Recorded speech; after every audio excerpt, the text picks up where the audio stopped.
Hey guys, and welcome back to another video. In this video, we will be talking about 3.6 trigonometric graphs. Alright, so let's get right into it. Alright, so to begin with, let's look at the following graph. So this is the graph of y is equal to sine x. Okay, so to begin with, let's just look at the domain and range of this graph. So the domain of this graph um, is negative infinity to infinity, right? Because it's extending in the positive and negative x directions forever. But the range is actually just -1 to 1 included, because the minimum y value attained is like all of these minimums right here, right? And that occurs when y is equal to -1. And then the maximum y value attained is all of these peaks right here, which occurs at y is equal to +1. So that's the domain and range. All right, so now before moving on to the other properties of the sine graph, let's cover some key vocabulary. So to begin with, let's talk about the amplitude. So what is the amplitude? Well, the amplitude is the distance from a peak or trough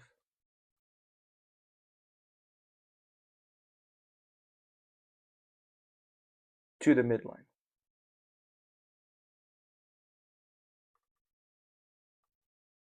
Right? So for example, it could be the distance from this point right here to the midline. And the midline is just like the line that goes through the center of the graph. So for example, like this line right here, y equals 0, would be the midline for the parent function of sine. So the distance between the peak to the midline is the amplitude, and then from the trough, which is the bottom point, to the midline is also the amplitude. All right, so I'll just denote that this is the amplitude.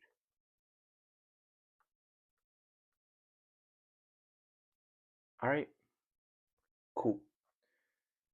And so then the next one we just discussed was the midline, and that's simply just the line through the center of the graph.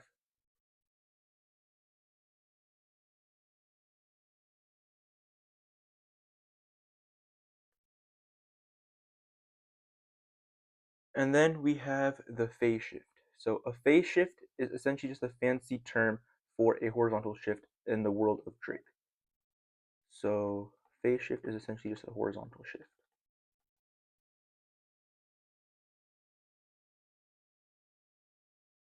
Right, so it's like moving the graph left or right. And then finally, we have the period. And a period is basically just one full cycle.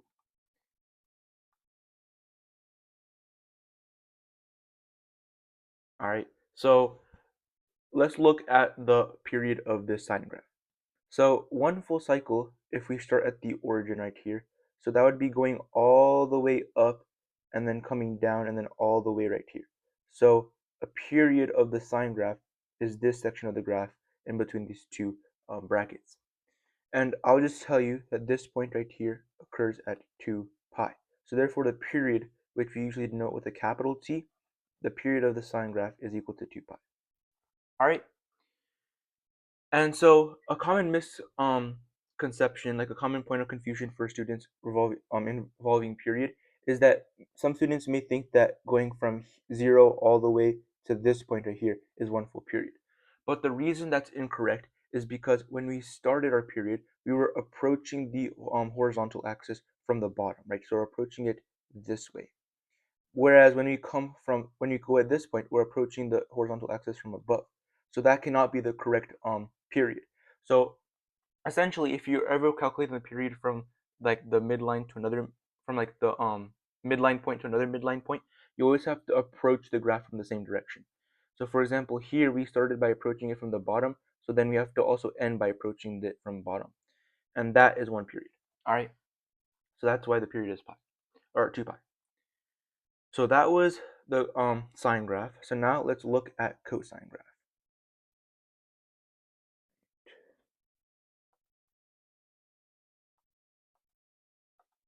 Okay, so this right here is the graph of cosine.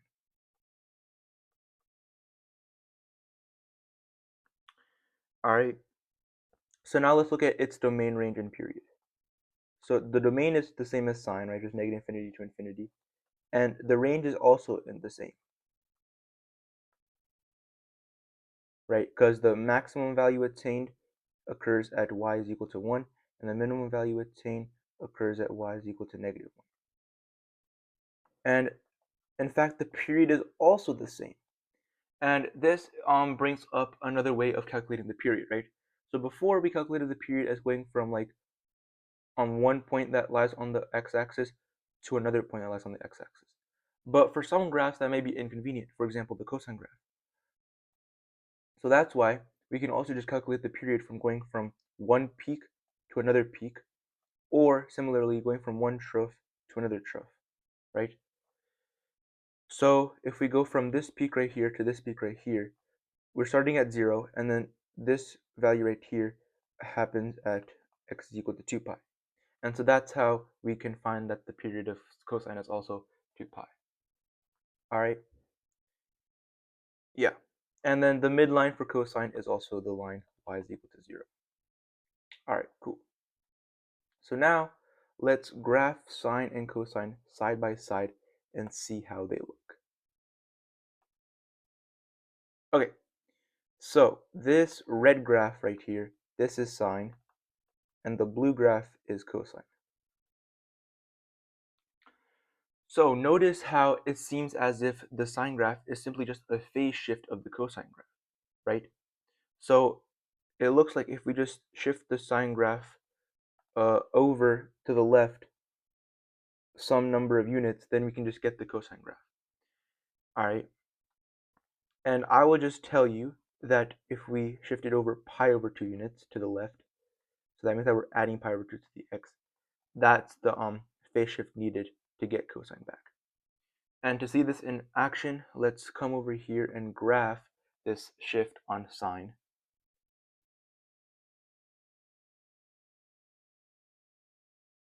And surely enough, the graphs now overlap, meaning that they are indeed equal. But this should remind you of something right here, right? This is exactly our cofunction identity. So now, hopefully the cofunction identities will start making more sense because they're exactly built from shifting the graphs of each of the trig functions to get the other graph, right? Anyway, let's just undo this transformation real quickly, get back to the original. All right, cool.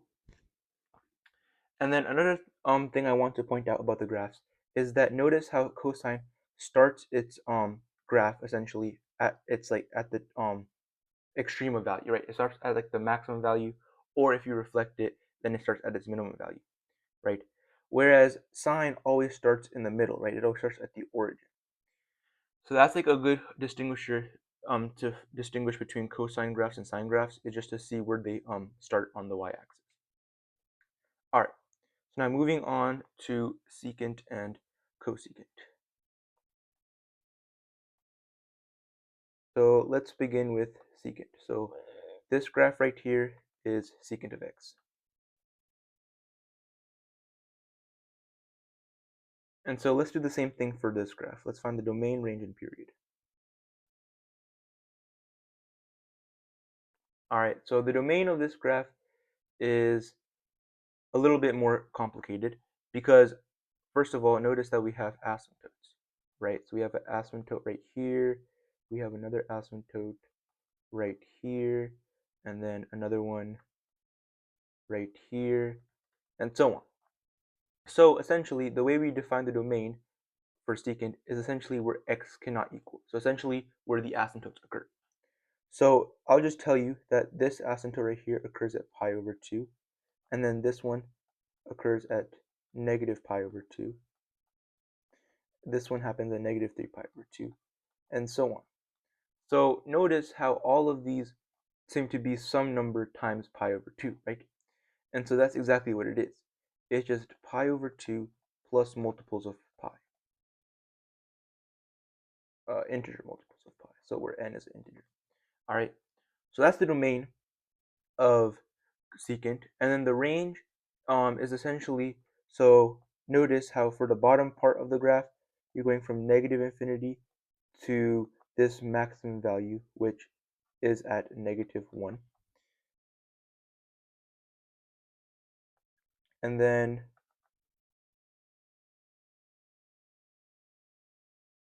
union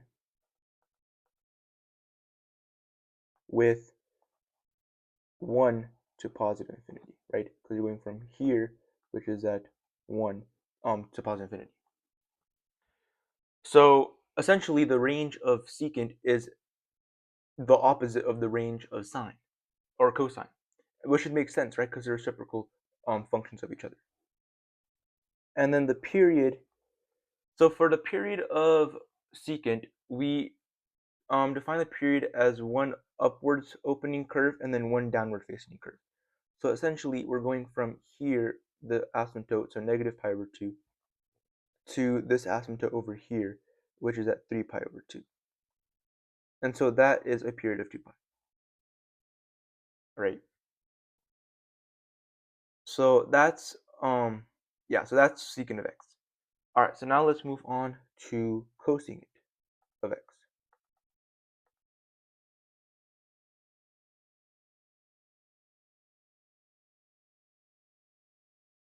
All right, so this is cosecant x.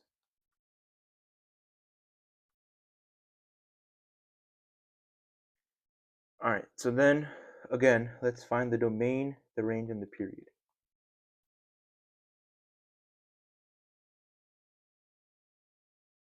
So again, notice that the cosecant graph has asymptotes, but they occur at different x values, right? So this one occurs at x equals 0, this one occurs at negative pi, this one's at negative 2 pi, and so on. And then like you have another one right here, which is at positive pi.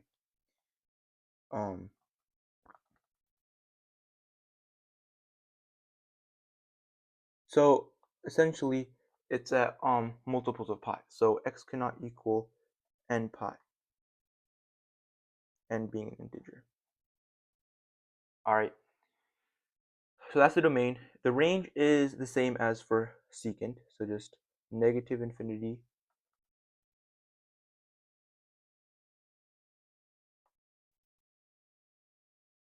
to -1 included union 1 to infinity. And then the period is defined in the same way. It's essentially one upwards facing curve and then one downward facing curve is one period. So we're starting at x equals 0, right? Because that's where this curve starts. And then we're ending at this x value right here, which occurs at 2 pi. So the period again is 2 pi for cosecant. So now notice something real quickly is that if we graph these together, so if we graph, all right, so this purple graph is cosecant, and this green graph is secant. So once again, notice how they look like they're just phase shifts of each other. And so this is again one of your cofunction entities.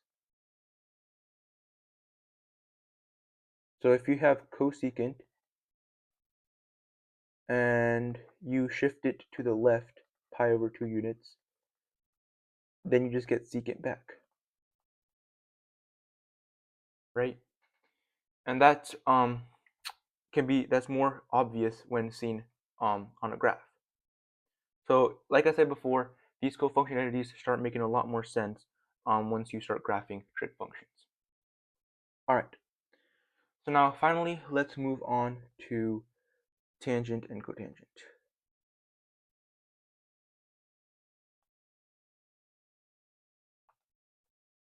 All right, so here we have the graph of tangent of x.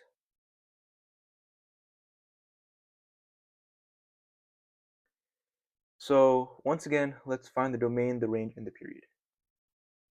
And feel free to pause the video if you feel like you can do this yourself. All right. Okay, cool.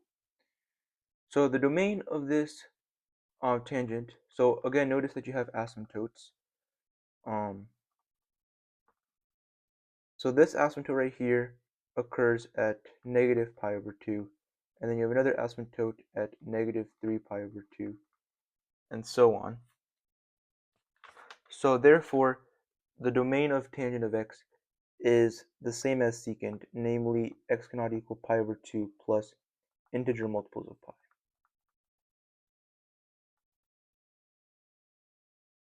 All right.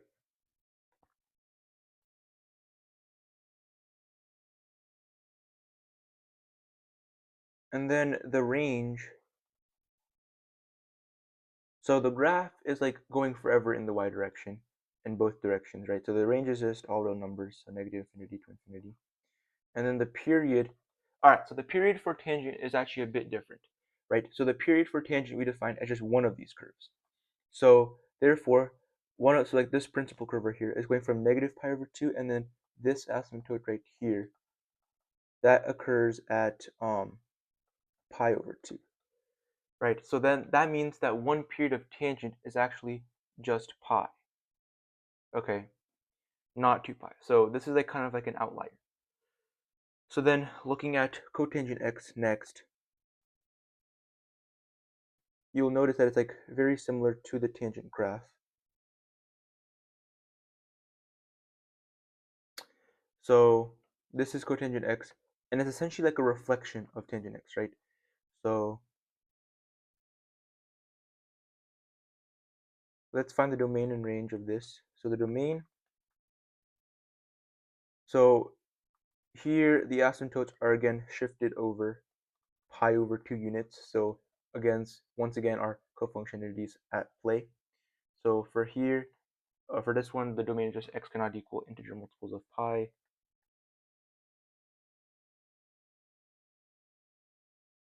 And then the range is the same, all real numbers. And then the period is also the same, right? Because again, we define the period of cotangent and tangent as just one of these curves. So if you look at this curve right here, we're going from negative pi to 0, so that's a period of pi. All right, so now that we've covered trig functions, let's go over some transformations for trig functions. So starting with sine. So looking at this left hand side right here, we have like the standard like form for like trig function, right? So you have like this a times sine, like times the trig function, times b times the quantity x minus c plus d, right? So let's just go through each of these letters real quickly and see what they mean. So a is like as before, just like the vertical dilation, right? So like a stretch or shrink in the vertical direction. B is a horizontal dilation, so stretching or shrinking in the horizontal direction. And then C is a phase shift in this case, right? So it's a horizontal shift, but in trig we call it a phase shift. And then D is your vertical shift. So changing D, so like shifting the graph up or down, that also changes your midline. So just be aware of that. But I have some sliders over here, so let's just go through one by one and see how these transformations look like in real life. All right, so starting with sine, if we apply some vertical dilation to this, so it stretches the graph out vertically, right? So like we expected, and then increasing b, that basically brings the graph closer together or farther apart. And then this is the phase shift, so shifting the graph right or left. All right, and then finally shifting the graph up or down. All right. So cosine is pretty much the same as sine, right? Same shape. So I'll just skip cosine for now. And then we'll look at secant, however. So for secant, same thing, right? So the vertical dilation, that just like brings the upper and lower halves farther apart or closer together, is what that symbolizes in this case. And then B is just like how close the graphs are to each other in the horizontal direction. And then C just shifting the graph right or left, and then D is just shifting the graph up or down, right? All right, cool. And then cosecant is also similar to secant in shape, so it's pretty much the same transformations. And then I'll do tangent next. So tangent, this is the vertical dilations. So this one just like basically increasing the vertical dilation is like flattening out that curve, whereas decreasing it's like making it more curvy, so to speak. And then as for horizontal dilations, it's just again bringing the curves closer together or farther apart. And then phase shift, just moving the graph left or right, and then vertical translation, just moving the graph up or down. All right. So yeah, that's pretty much it for trigonometric graphs. If you enjoyed this video and found it helpful, please make sure to leave a like and don't forget to subscribe. I'll see you guys in the next video.